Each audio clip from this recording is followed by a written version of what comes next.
In the era of Satyug, dwelt an Asur named Tarak, who performed extreme tap for hundreds of years.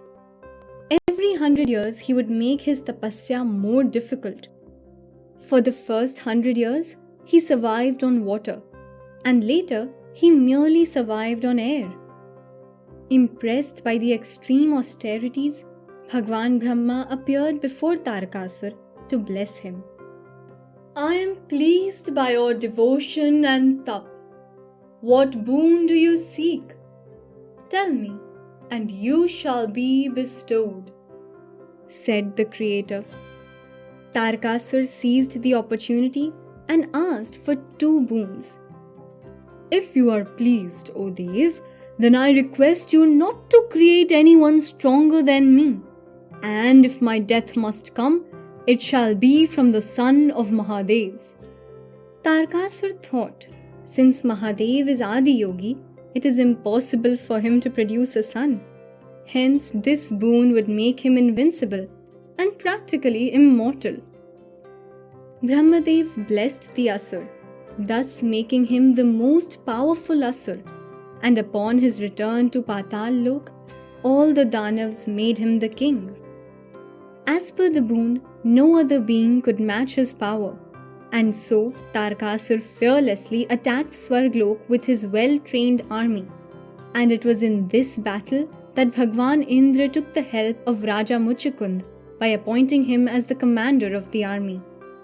The Raja was given this charge until the arrival of the young commander. Meanwhile, Bhagwan Shiv had married Mata Parvati. They were enjoying their conjugal bliss, and during one such moment, the vital fluid of Mahadev fell on earth, and this troubled Bhagwan Vishnu, for the heat of Mahadev could engulf the earth. Bhagwan Vishnu and Bhagwan Brahma instructed Agni Dev to find a way to stop this. Disguised as a hermit, Bhagwan Agni went to Kailash mountain, the home of Mata Parvati and Mahadev. Upon reaching, he started begging for alms. Hey Devi, please give me something to eat. My hands are my begging bowl.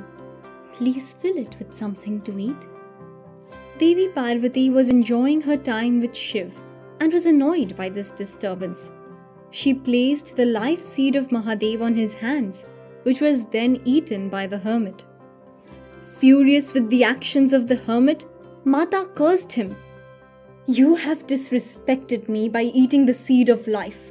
I curse you to become omnivorous, and the life that you have devoured shall cause unbearable heat in your body. The curse immediately took a toll, and Agni Dev took his true form. Experiencing extreme heat, Agni Dev requested Maheshwar to end the suffering.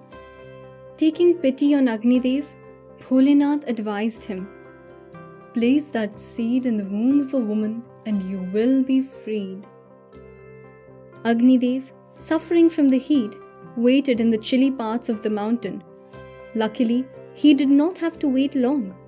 6 Kritikas were making their way in the snow-covered mountains. They were freezing and were looking for some warmth. Agni Dev took the opportunity to release the seed that seeped into the pores of the 6 Kritikas, Shiva, Sambhuti, Preeti, Sannati, Anasuya, and Shama, hence making them the bearer of the child. The 6 Kritikas released their developing seed at the foot of the Himalayas before transforming into the constellation called Taurus. The developing seed was taken to a safe place by the river Ganga, which was covered with reeds and dense bushes. At last the son was born. Everyone in heaven was happy, and since he was carried by the Kritikas, the gods named him Kartikeya. He was born on Falgun Shukla Shashti, which is celebrated every year as Skanda Shashti. Bhagwan Shiv and Ma Parvati received Kartikeya joyfully. The son of Shiv grew strong and big within days. He was intelligent, full of valor, and held excellent finesse in fighting. Mata Parvati was overjoyed to have a son, and she started spending time with little Kumar, and moreover, she became a true mother. One evening, when Mata and Kumar were playing, they were visited by worried gods and Gandharvas. Devraj Indra spoke to Mata Parvati. "Hey Ma, we know you are overjoyed to have a son. We too are flowing with happiness. Mata, the birth of Kumar was written so he could lead the celestial army and fight the demons. Hey Devi, we request you to strengthen our army by sending your brave son to lead us to victory." Aware of the situation, Devi Parvati agreed and arranged for a grand ceremony to send her son off to war, in which Brahmadev himself performed the rituals. Maheshwar anointed Kartikeya with holy water and declared him the commander of the gods' army. Many gods and deities presented their powerful gifts. The sun god gave a chariot holding the speed faster than that of lightning. Bhagwan Yam gave him the dand, and above all, Mata Parvati gave him the veil. The fearless 7 days old commander filled the entire army of gods with hope and valor. They marched to the battlefield with the hunger to win. On the battlefield, Kartikeya took the charge from Raja Muchukund. The battle went on for days, and in the course of action, many Asurs were crushed to death.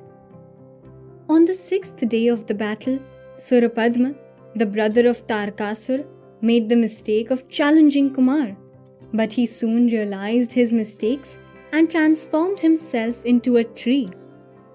As Kumar came near the tree with an intention to destroy it, Surapadma spoke. "O Dev Senapati, I have realized my mistake. I have wasted my life by committing many sins. I request you to keep me by your side so I can achieve my salvation."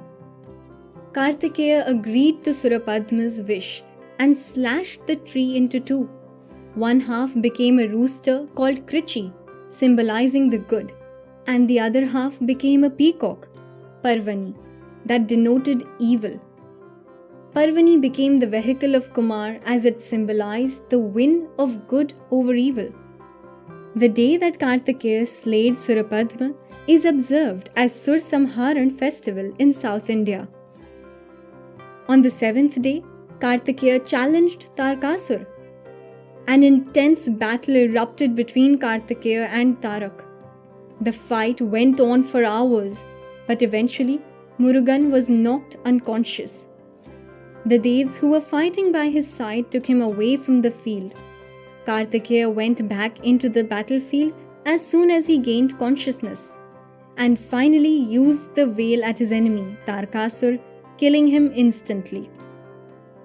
When the news of Tarkasur's death fell on the ears of the Asurs, they all started fleeing from the battlefield. Kartikeya's triumph restored peace in the high heaven and earth. This unmatched valor of the young commander earned him the name of Dev Senapati, which translates